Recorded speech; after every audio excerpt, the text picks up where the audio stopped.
This is the Lone Crater YouTube. We hope this video helps. In this video, I will explain how to change a Jeep Liberty headlight.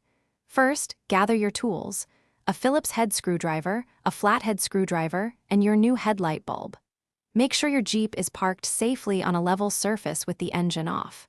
This process is straightforward, and you can easily do it yourself, saving time and money at the mechanic. Next, we need to access the headlight assembly. Open your hood and locate the two Phillips head screws at the top of the grille. Carefully remove these screws. Once they are out, gently pull the grille forward from the bottom. It's held in place by several clips, so a firm but careful tug will release them without damage. Now, let's get to the bulb itself.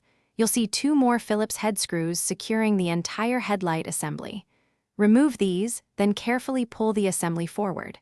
This gives you clear access to the bulb. Twist the old bulb counterclockwise to remove it, then insert your new bulb, twisting it clockwise until it's firmly in place. Avoid touching the glass of the new bulb.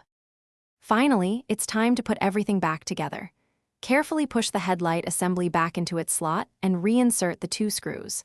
Then, align the grille and push it firmly until all the clips snap back into place, securing it with its two top screws. Close your hood, and then turn on your Jeep to test the new headlight. You've successfully changed your Jeep Liberty headlight. Thanks for watching. Consider subscribing if we helped you.